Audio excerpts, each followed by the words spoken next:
मैं डॉक्टर उशीवाला गुप्ता, सहायक प्राध्यापक हिंदी, श्री अग्रसेन कन्या महाविद्यालय कोरबा। आज आपको भ्रमर गीत सार संपादक रामचंद्र शुक्ल पद संख्या 8 की व्याख्या बताने जा रही हूँ। उद्धव बेग ही ब्रज जाहू, सुरति संदेश सुनाए, मेटी वल्लभिन को दाहू। काम पावक तुल में तन बिरहे श्वास समीर, भसम नाहिन होन पावत लोचनन के नीर। अजो लो यदि भांति होय है कछुक सजग शरीर, इते पर बिन समाधाने क्यों धरे तिय धीर। कहो कहा बनाए तुम सो सखा साधु प्रवीण, सूर सुमति विचारिये क्यों जिए जलविन नी। सबसे पहले प्रसंग।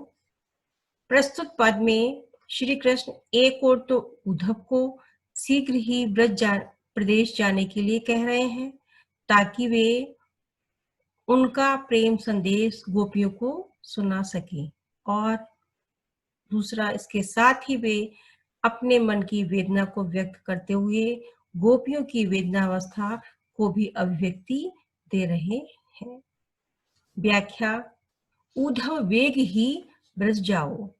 श्री कृष्ण जी उद्धव से कहते हैं कि हे उद्धव, तुम शीघ्र ही ब्रज को जाओ। सुरति संदेश सुनाए, मेटी बल्लवन को दाहू, और वहां जाकर हमारी प्रिय गोपियों को हमारा प्रेम संदेश सुनाना।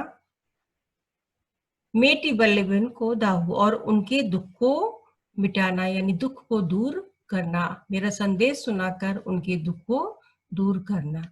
काम पावक तूल में तन बिरहे श्वास समीर, उनके काम पावक तूल में यानी रुई के समान, उनके रुई के समान कोमल शरीर काम पावक काम रूपी अग्नि में जल रहे हैं, और विरह के कारण उनकी विरह श्वास समीर, तन विरह श्वास समीर अर्थात विरह के कारण उनकी तीव्र सांसें वायु के समान उनकी कामाग्नि को अधिक बढ़ा रही है, भड़का रही है। भसम नाहिन होन पावत लोचनन के नीर, परंतु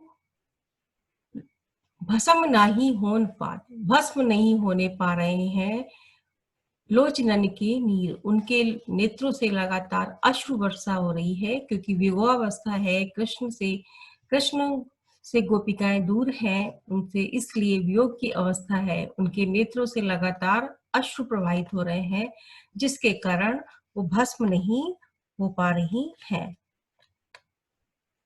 अजो लो यदि भांति है कछुक सजग शरीर, अतः गोपियां रोकर अपने दुख को हल्का कर लेती हैं, इससे उनका जीवन बचा हुआ है। अजोलो यही भांति है कछुक सजग शरीर, इसी कारण से उनका शरीर जो है वो कुछ उसमें सजगता बची हुई है।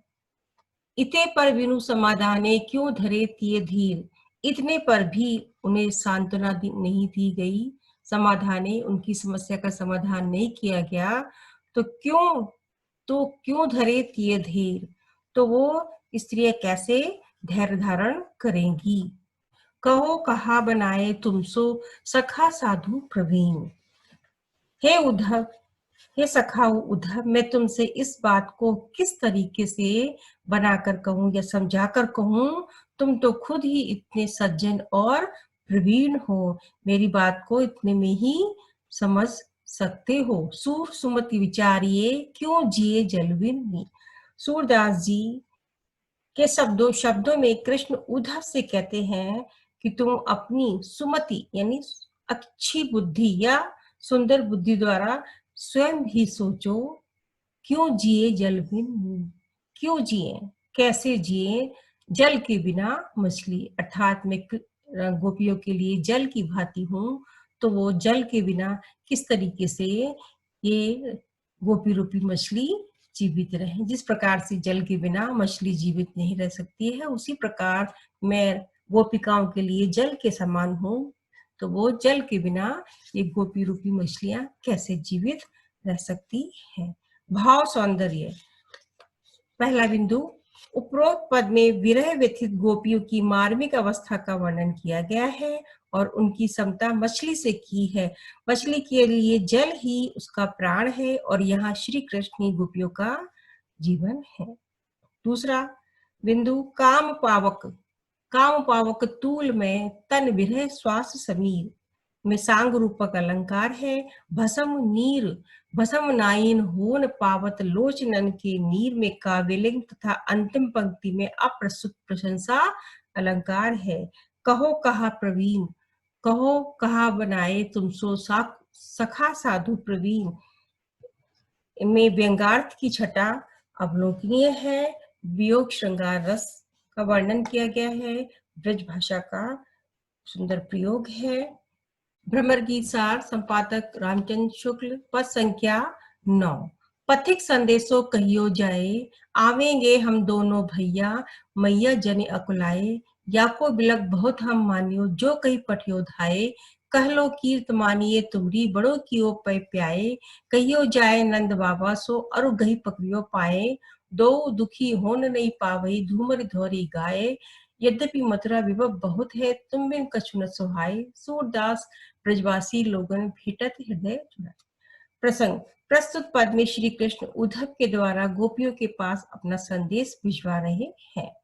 इस संदेश प्रेषण में श्री कृष्ण ने अपने मानस की उस प्रतिक्रिया को अभिव्यक्त किया है जिसमें माता यशोदा ने देवकी के पास इस प्रकार का संदेश भेजा था कि हो तो धाय तिहारे सुत की, दया करत ही रहियो। इसी भाव की अभिव्यक्ति प्रस्तुत पद में की गई है। व्याख्या पथिक संदेशो कहियो जाए। कवि कथन है कि श्री कृष्ण उद्धव से कह रहे हैं कि हे पथिक, पथिक यानी रास्ते में चलने वाले को पथिक कहते हैं।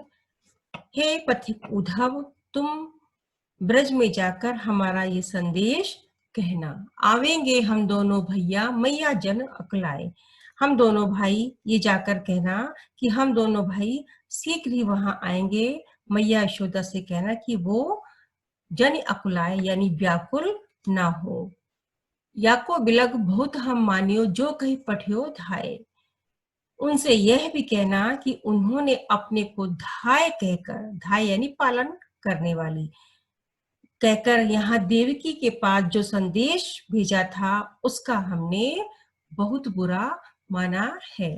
बहुत हम मानियो बिलग यानी हमने उसका बहुत अधिक बुरा माना है। कह लो कीर्त मानिए तुमरी, बड़ो कियो पै प्याय। यशोदा ने देवकी को यह संदेश भेजा था कि हो तो धाय तिहारे सुत की दया करत ही रही हो। ये सुनकर उनको बहुत बुरा लगा था और उनसे कहना, मैया हम तुम्हारी कीर्ति यानी यश का कहाँ तक कीर्ति, तुम्हारी यश और कीर्ति का कहाँ तक वर्णन करें। बड़ों कियो पै पाए, क्योंकि तुमने ही हमें अपना दूध पिलाकर हमें इतना बड़ा किया है। कहियो जाए नंद बाबा सो, और कहीं पकड़ियो पाए। और हे उद्धव, तुम नंद बाबा के पास जाकर उनके चरण पकड़कर, गही माने पकड़कर, पकड़ियो पाए, उनके पैरों को पकड़कर हमारी ओर से कहना, दो दुखी होन नहीं पावे, धूमरी धोरी गाय। हमारी दोनों गाय काली और सफेद, धूमरी काली, धोरी गाय यानी सफेद गाय। हमारी दोनों जो काली और सफेद गाय हैं वो दुखी ना होने पाए, उनकी अच्छे से सेवा करें। यद्यपि मथुरा विभव बहुत है, तुम बिनु कछु न सुहाए।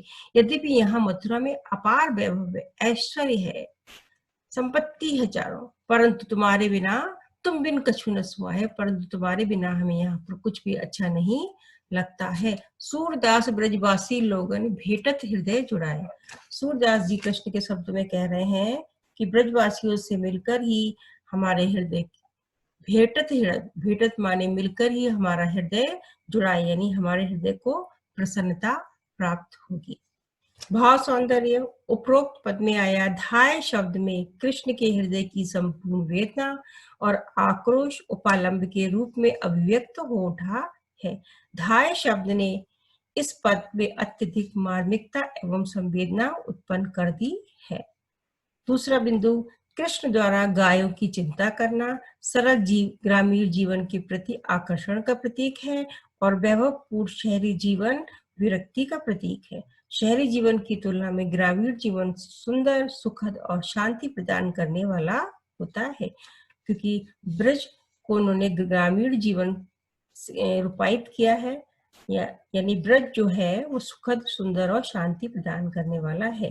कृष्ण का ब्रज से कितना लगाव है, ये गायों का स्मरण करने से ही ज्ञात हो जाता है। और साथ ही भाषा ब्रज है। ब्रज भाषा का बहुत सुंदर उपयोग इस पद में हुआ है।